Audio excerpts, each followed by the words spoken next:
to another episode of Be Growth Driven. It's your place for exclusive insights, leading entrepreneurs that design and inspire and innovate, and really the life lessons that we can learn from visiting with some of the entrepreneurs that come on Be Growth Driven really help us, in the professional world. Actually, I'm going to scrap all that, so we're going to cut there, and I'm going to redo that real quick here. Did you change the opening of that? No. Oh, okay. Anyway, we'll cut from there. Welcome to Be Growth Driven, your place for exclusive insights from leading entrepreneurs. It's designed here at Be Growth Driven to inspire you, help you innovate, and drive your personal and professional growth. And I'm very ecstatic to have a past guest back on Be Growth Driven, a good friend of mine, Shaun Clark. He's the co-founder of HighLevel. Now, Shaun's company has created a SaaS platform that has streamlined business operations, and frankly, they're revolutionizing the way that customer relationships and marketing management is done. He was attended Stanford University's Innovation and Entrepreneurship program, and frankly, he is disrupting the marketplace, as we mentioned, as a leader in marketing automations and business growth. So without further ado, Shaun, so good to have you back on Be Growth Driven. It's been a little while, lots changed, and I'm glad to be able to catch up with you on this. Yeah, absolutely. Thanks for having me back. It's good to be here. Fantastic. So, I mean, just for those of that might be tuning in for the first time here, Shaun, in the last time we talked about some of the different things you did before HighLevel, but you want Yeah, to introduce yourself and kind of sure. tell everybody who you are? Yeah. So I'm Shaun, co-founder and CEO technically of HighLevel. So we've been doing this now for about 6 years. So prior to that, I had another SaaS company, and prior to that, I started a big answering service, and prior to that, I dropped out of college. So there you go. That's me. Right. Yeah. So, but it goes to, and that's actually an interesting thing that we can kind of dive into like right away. Sure. So you dropped out of college. I mean, do Yeah. you think that impacted your path on HighLevel? Oh, for sure. So to be fair, I mean, I was probably my junior year of computer science, and I always wanted to be a software engineer. And I had an opportunity to start a business, and I started it, and I was sort of working summers and weekends and that kind of thing. And it started to get going, and it kind of got to a place where I had to make a decision. And, like a lot of people, I went to my mom and I said, what the heck should I do? And Right. she gave me great advice. She said, you can always go back to college later. And so at the time, I just sort of thought, I'm just going to try this and see what happens. And turned out it went really, really well. So, but had it not gone well, I just would have gone back and finished my degree, I'm sure. Right. Right. Well, and I thought it'd be interesting just to bring that up, just simply because a lot of people think that you can't be successful unless you complete college. And by all means, college and education lay foundations for freedom in a lot of different ways. Sure. Um, I mean, the statistics are college degrees still outrank non-college degrees by a wide margin. right. Um, it's a couple $1 million over a lifetime, although not all degrees are created equal. So, underwater Yeah. basket weaving is not worth nearly as much as, mechanical engineering or something, right? So Oh, be cautious on the sales pitches you get. But I mean, I also think, it also I think it depends on who you are. right. And everybody's path can be different. I will say not having a college degree made it harder for me to feel like I always had an option out. So I never felt like I had anything to fall back on. Right. So it certainly kept me running, maybe in a way that it would have otherwise not had I finished my degree. Right. Well, and I think that's a valid point to actually point out because it is a mindset thing, right?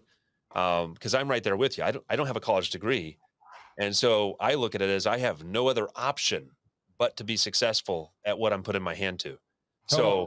So, so and that's probably definitely, I would imagine, inspired you along the way, all the way up to the point of the creation of HighLevel. What Yes. inspired you to start HighLevel? I mean, Well, I had a previous SaaS company in the accounts receivable automation space, which is fancy word for I used to remind people to pay their bills automatically via text and email on right, behalf of 1,000 or so small businesses. And that experience really helped expose me to those folks and really get a chance to talk to them. And I got sort of this weird place where I personally couldn't figure out what I was going to do next with my existing product, but I thought just kept asking the question like, well, what else do you want? What else do you need? And they all had the same answer, which was more customers. And sort of naively at the time, I thought, well, that'll be easy. I'll just create some software to solve that. And that's sort of what led me into the direction of HighLevel and ultimately into HighLevel. Although there were a lot of missteps and sort of accidental lucky situations along the way. Okay. What were some of like the biggest challenges along the way? Because you mentioned missteps. Well, so I'm an engineer, so to a man with a hammer, every problem looks like a nail. And so for me, it is I can just write code to solve all problems. And in this scenario, I went and did something I'd never done before, which I got a great co-founder who I'd known for years and years, who is also a really good software engineer. But it was sort of like bringing in two people with the same bias, and we both worked tirelessly to solve the problem. And we worked, I don't know, like a year, before we sort of came out with HighLevel version 1.0, and we got into this crazy situation where we were selling it.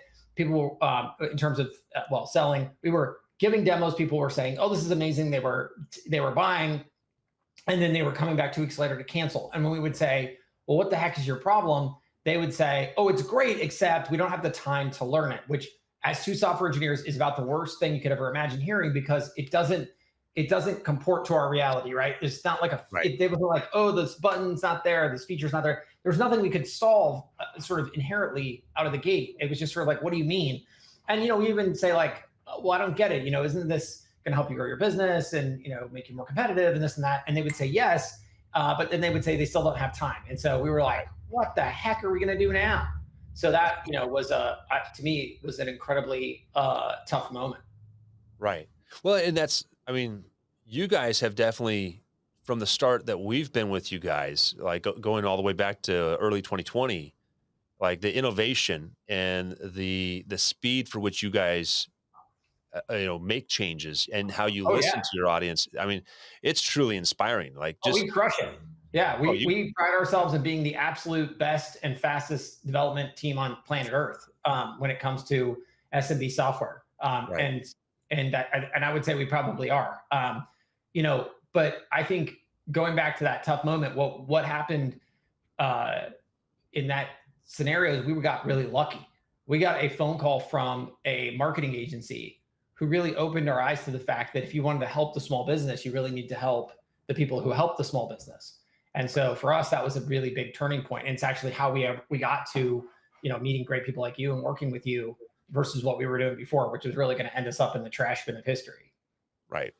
Well, you got to figure out. I always think about kind of like as we've grown our business too. Like I always think about, well, what's the upstream position that I can find who I'm trying to work with, or learn more about who I'm trying to work with, Yeah. right?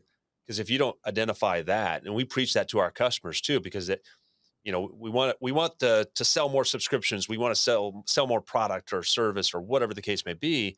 And what you're describing there is actually kind of identifying the right spot in the funnel, to approach the problem, right?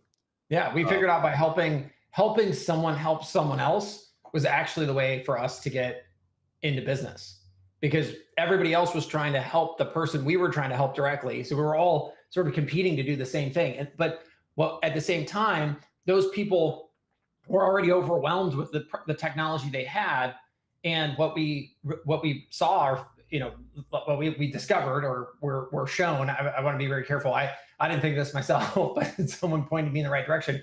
What we got to see was that there was this whole market of people that were already in the fight, actually helping these small business owners become successful, and they were being sort of passed over by everybody else. And so we said, well, wait a second, let's focus on those people only and help empower them versus trying to be going direct. And that was a huge, huge game changer for us. I love that. But see now, going back to kind of like how fast you guys innovate as a Yeah. team. Yeah. I mean that goes back to your team, and Oh I yeah. think that's a very critical point for a lot of entrepreneurs that are watching this right Huge. now. Like, how do you guys? What's behind? So you have what you want to do as a company, but what's behind how you guys build the team? Yeah. So, I mean, I don't know how big we are where we were when you met us, but today we're over 1,000 people. So we have a very large organization. But, I would say we have focused since inception more than anything on what we're good at, and tried not to be good or get better at anything we weren't good at. And for us, that was dev and product from the get-go. Right. And what we realized there was what most companies seem to do on the product and dev side is they spend a lot of time trying to reinvent the wheel or invent the wheel, without really talking to their customers, to be honest. They might sort of do like, I don't know, like focus groups or something. They'll like talk to their customers and sort of try to get them to say what they want, but they'll determine internally how they want to build it. We took a totally separate viewpoint here. We sort of said, listen, we're going to like treat our customers like the experts, and we're going to just ask them what they want us to build. And then we're going to get good at building it for them in that exact same methodology. So we've literally since inception worked with our customers to understand what they specifically wanted or felt was missing, and then just be the executioners of that plan as fast as humanly possible. Well, and you guys are amazing at that. Like how do you guys inspire that into your team? Right? Because Well, I mean, the big thing is ownership and leadership. So right. every product manager is like the mini CEO of their feature set. Well, okay. And their job is to own the entire thing. So they have to talk to customers. They have to formulate the plan. We have KPIs on every single one of those products, and they own those KPIs. So they get a lot of decision-making authority, but they're also expected to actually know what they're doing and to execute really well, and not to and to be held accountable for that execution. So by distributing out all of those decision-making situations, I think we get to a radically better outcome. Absolutely. Well, and we witnessed that, and our customers witnessed that with what you guys are doing. And I what I've seen, and that's one thing that I just rant and rave about. Like when I've come back from your guys' events, like every single person that you guys have there is so intense on learning more, understanding more, being involved more. And I mean, it's truly inspiring. It's like as we're building our team here too, it's like we've done a lot of different things I know that are dynamically different than a lot of other organizations. And so I'm definitely walking away from, watching you guys on how do you build a massive team and keep the whole thing moving, and the positive energy. Awesome. Yeah, for sure. Yeah, absolutely. Really 100%. I think as you get bigger, culture becomes super important. That's something I will say I didn't necessarily understand very well initially, because it's a very weird, funky concept especially when you're smaller, because I think it's just sort of inherently, when you're smaller, it's sort of like everybody's close enough that it's just sort of like who you are. But as you get bigger, you've got to realize that your capacity to sort of like indoctrinate through exposure goes down. And so you have to sort of think about ways of like, well, how can we help set the tone in more formal and informal ways, but maybe where you're not physically present, so that you don't find that, down the line someplace you meet someone who has no clue how they should handle a situation because they don't understand the cultural aspects of it. So that's a big part of developing a team. Right. No, that's phenomenal. That's phenomenal. Because if you don't do that, you're not going to scale. You're going to be bottlenecked up.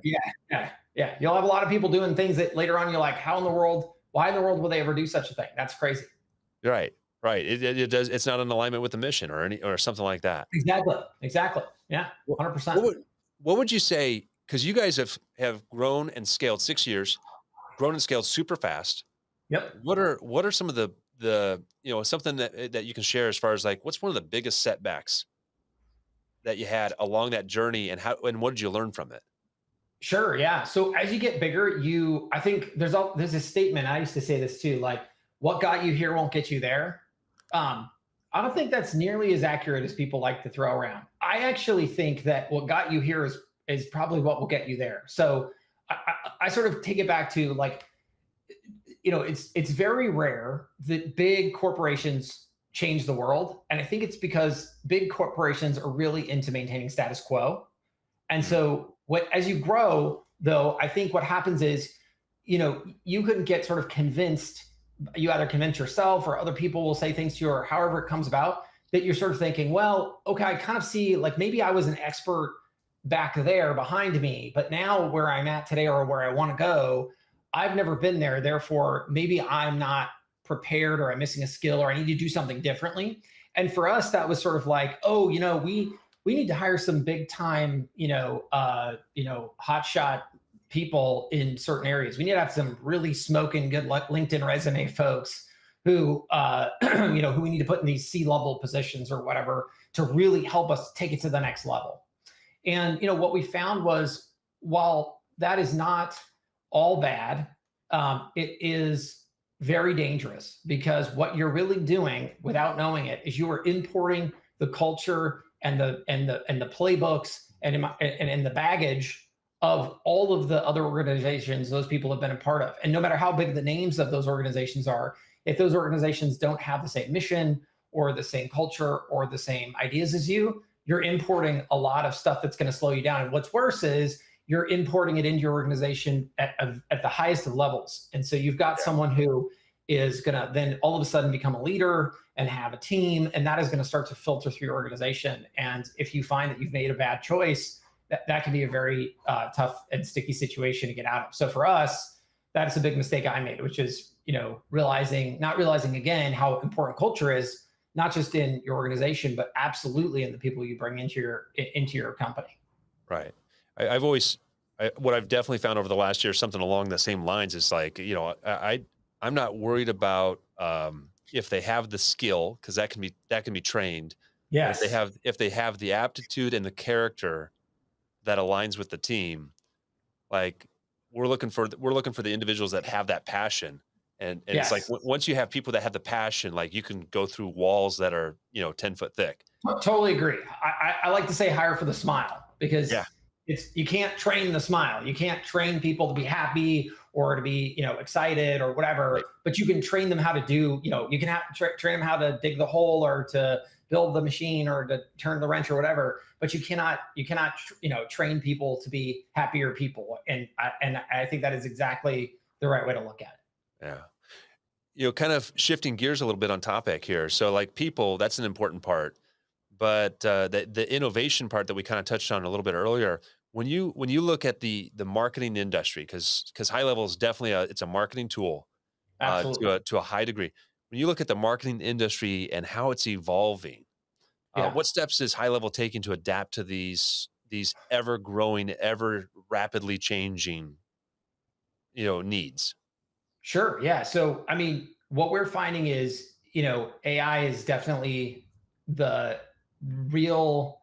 So it's sort of moved beyond the hype phase, and it's really about taking that as a technology and saying, how can I instill it in all the things we were already doing? So I think the sort of activities marketers are doing haven't radically changed. It's about how they get them done, and to what extent AI impacts that. So in some cases, it's a very assistive technology where maybe it's sort of working directly with the marketer to create a piece of content and helping make that content better, shorter, Mhm. happier, funnier, whatever. But in some cases, it absolutely does the job for them, and it's figuring out where to draw that line relative to where the technology is today. It's certainly giving us new capabilities that I would say the marketers that like. Specific examples are on the chat side and on the voice side. So Right. for us, it's about serving small businesses. And the vast majority of small businesses to this day constantly miss inbound inquiries from customers. I mean, missed calls every day, all day. And these are not people calling to ask them about the weather or how they're feeling. They're calling to figure out if they can hire them and give them money. And the vast majority of these people miss these calls. And a minute ago and to this day, we're solving this missed call text back, which is awesome. You bring Right. AI in here, you're texting, and now you're having a conversation. That's great. And now in a minute, this quarter, we'll be introducing inbound voice AI because we now think Mhm. it's at a place where it can absolutely do the same job that it can do over chat, but now over voice. One of the big problems in the voice space that we saw initially was there was a mass amount of latency. And so if you've ever seen if you've ever actually had these conversations with these AI agents, Right. the content could be quite good, but the conversation tends to be clunky because Yep. there's a lot of delay and lag. But Right. some of the recent innovations have taken that lag out. And so while a lot of the early stuff was on the outbound side, I never really liked it because I didn't think it was the sort of outbound sales motion is I think, very dynamic, and there's a big range of topics and what you might cover. But on the inbound side, most people are just calling to meet a very succinct set of objectives. And so Right. I think AI is actually at a point where it can do a great job on the inbound side. And so we'll see a lot of that roll out here in the next, it'll actually start this quarter for us and throughout the Nice. rest of the year. But AI is definitely a big part of what we're doing to instill a lot more value into the software, and really where we see most of the advancement in the next 12, 24 months.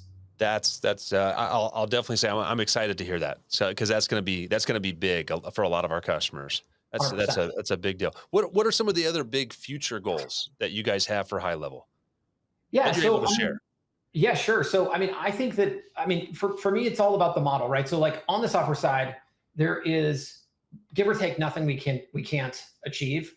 So, we just came out with our private label, or sorry, private beta of our new ads manager to make allowing agencies and SaaSpreneurs to run ads for their clients, either just easier and simpler, and or allow the clients to do it themselves if maybe they, because it's funny, I met a lot of people who I would say, why don't you do X? Like, why don't you run ads? And they'll say, well, because I don't really know how to do it.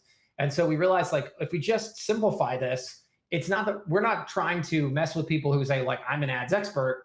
That's great. Keep on trucking. But for the people who say, I know this is a valuable thing, but I don't know Right. how to do it. And I honestly, I'm not going to get that much better at it. And I don't want to learn. This would solve for that. And what we've also found is even some of the, let me just put it in air quotes, expert marketers, they miss some of the most basic things like Yeah. UTM parameters. That is a thing that has been around for 20 years. And the number of people who don't put UTM parameters on ads, crazy, huge Yeah. number. But our ads manager now does that automatically for you. And what does that mean? It means that you can track the source of the lead all the way through to the close of the sale and attribute the revenue from that sale all the way back to the ad. So you Right. have ROI on your ads, which is really what matters, right? So stuff like that, to me, super exciting. And then as time goes on, we'll also have all that data in our system. So we'll start to, again, use AI to be like, okay, well, which ads for which verticals are winning? How can we then help tell everybody, hey, use this type of ad, or create ads, Right. sort of bespoke ads that say, like, and across all the channels too, right? We're not just talking now Google ads, Facebook ads, Instagram, YouTube, Snapchat, whatever. All of those channels, let's use AI to sort of pre-can a bunch of ads that we look good, but more importantly, we know work Right. and drive results. Yeah, because it's one thing to look good, but if they don't perform, right? And we see Yeah. that we see the same thing too. Like when we unravel things, I end up spending tons of time with companies that aren't using us directly yet, but they're having problems, for example, like with email, and you guys have streamlined that. Just making sure that people are set up right. Yep. It's I always tell clients it's like the first things first that we always try to sort out is all your plumbing, right? Oh, Because totally. people don't have the foundation and the plumbing right. And if you don't have those things right, you can spend as much money as you want on advertising. It's just going to be wasted because Absolutely. you can't measure it, right? Um, Now, you guys, I mean, that's phenomenal. Like some of the things that you guys are coming out with, the innovation there, and I know you guys are going to kill it. Is the events that you guys are putting on? You guys are putting on more and more and more events, and so the Yes. networking side of things. How important has that been in your career path? More important than I would like to admit. I'm not necessarily, I'm sort of more of a, again, I'm a computer guy. I like to sit behind my computer and write code, but I do Right. think getting out in the world and meeting people is really important. I think that's how you're able to, whether it's our company or somebody who's trying to do almost anything, it's amazing how impactful meeting other people in person can be. Right. I think it can legitimize you. I think it can just create connections that otherwise wouldn't have been there. I mean, I just think people like doing business with people, and I think sort of video calls like this are great. They're a wonderful start, but I just think there's this irreplaceability on human contact. As wild as Right. it may seem, I still think it's incredibly valuable. And for us, what we've discovered is a formula that we think can radically change the business outcomes for many, many, many people. Right. And they rightly have a lot of questions, and they want to see stuff happen in real time, or be able to watch presentations on it or hear from other people who have done it. And so I think these events really give us the opportunity to put everybody together in the same room and give them all the different things they want when it comes to kind of making these things happen, versus just sort of like watching a YouTube video and saying, okay, I got it, I'm good, right? Right. It gives them that opportunity and those different perspectives, I think, than they would get sort of virtually. Right.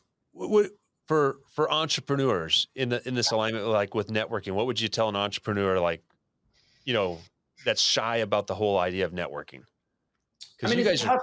I mean, I think that we wouldn't be here without our community. And I think what you will find is that there are many people all along the path and the journey who are willing to give you all kinds of free advice and information and Yeah. be very collegiate and honestly just be a good human being and say like, hey, I really want to help you be successful because I remember when I was in your spot, right? Right. And a lot of times, I can think of interesting scenarios where like I remember when I first was coming out with my invoice automation app, the prior version of that was actually an appointment reminder app.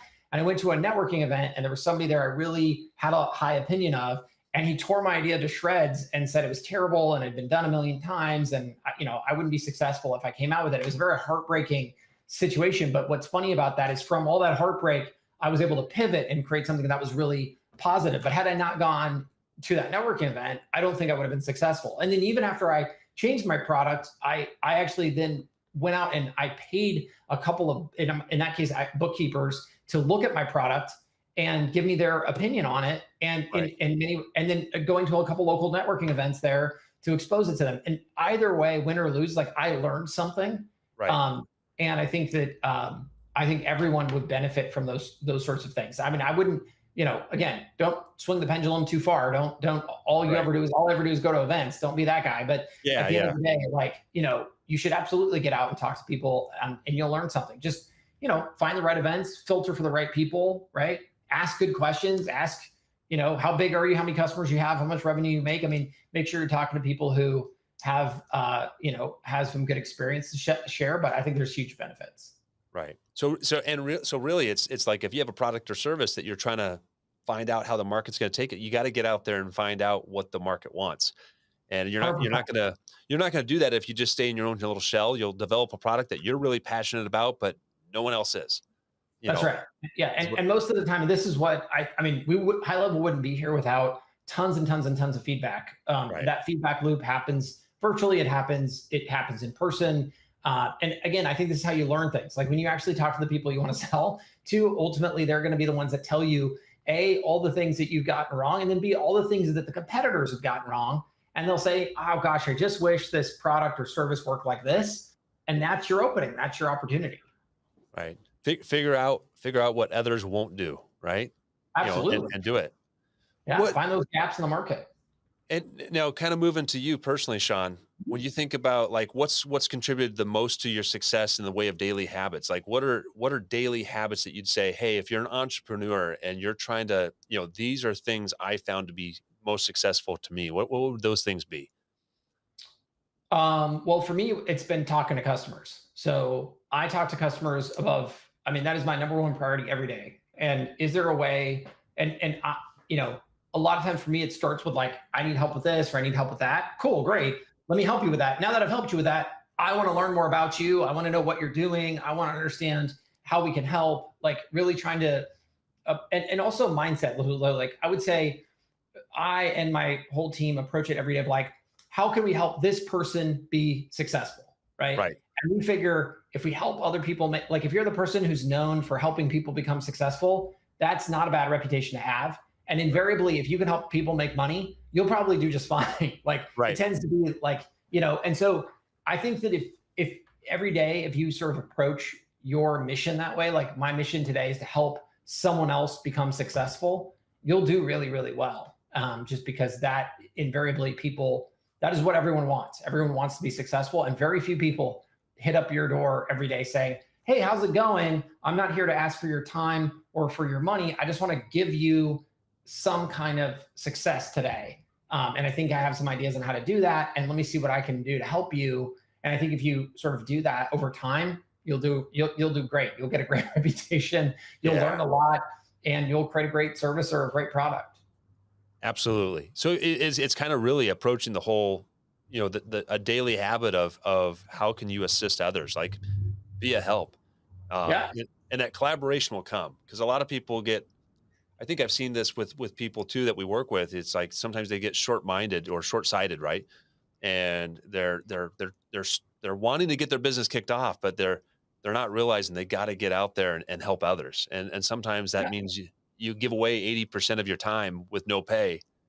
Yeah. but then, Yeah, it depends on where you're at in your journey, but yeah, we all start somewhere, and we all. I mean, I can think of many a time I volunteered and gave many hours for no money. But right. and a lot. But what I got back was, a lot. I learned a lot, and I started a reputation as a guy who helps other people. And again, it's all about everyone is sort of inherently selfish, and I think with businesses, it's like I Yep. sell something, and it's like I give you something and you give me money. It's like you but Yep. everyone's sort of like that's when they think of starting a business. But really, what you need to think of is like starting a business is like you're trying to serve someone else and you're Right. trying to create value and prosperity for them. And as part of that equation, yes, absolutely, you should try to design it such that you receive some kind of compensation for that. But I feel like that's the thing that always gets focused on the most. Not the Yeah. it should really be the other way around. Like, what am I doing to really make sure I am helping this person in a very meaningful way to them? Because if I Right. can't do that, nothing else really matters. Yeah. No, I love that. I love that. All right. Final question I got for you. What does being growth driven mean to you? Gosh, yeah. I mean, I think being growth driven is just always constantly asking yourself, like, am I coming out with the next thing that my customers need to create success? And am I sitting on my hands, or am I innovating today? Am I out there learning today Mhm. and creating the next thing that my customers need today? And how do I know that I'm creating the right thing? Because if I'm just creating something I think is cool, that's wonderful. But how do Yeah. I know that's really going to help my customer? And so for me, it's really about and lucky for me, it's software. So I just Yeah. look at the release, I look at the release notes and ask myself, what did we come out with today? And is that valuable? Do I know customers I've talked to who've asked for that, who I can't wait to run this idea to them because they're going to say, oh, thank goodness, it's exactly what I was hoping for, so they can make use of it. Love it. Love it, man. Shaun, I really appreciate your time today. Yeah, thanks for And having me. Good to be you here. know, I really appreciate you, sharing your insights, and how you guys have grown things. And I mean, it really, you guys are unstoppable. Well, So, I hope so, but I mean, I think of it as if we keep serving our customers the way we have, we are absolutely unstoppable because we're doing it as a team, we're doing it with a community, we're doing it differently. It's not about us. It's about our customers and making sure they win. absolutely. And hey, for those of you watching, if you've learned something from this discussion with Shaun, make sure in the comments you put that information. Put what you've learned. Share what you've learned in this. We really want to hear from you and get your feedback. So, Shaun, thanks again for joining us. We appreciate you jumping on. Yeah, Look forward to seeing you guys again very soon at one of your events down in Dallas or elsewhere, wherever it may be. And again, almost always in Dallas, but for our events, but right. we're always out at other people's too. Awesome. I love it. Thanks again for your time, Shaun. Really, Yeah, really, thank truly you. appreciate it. All All right. right, bye for now. All right. Bye.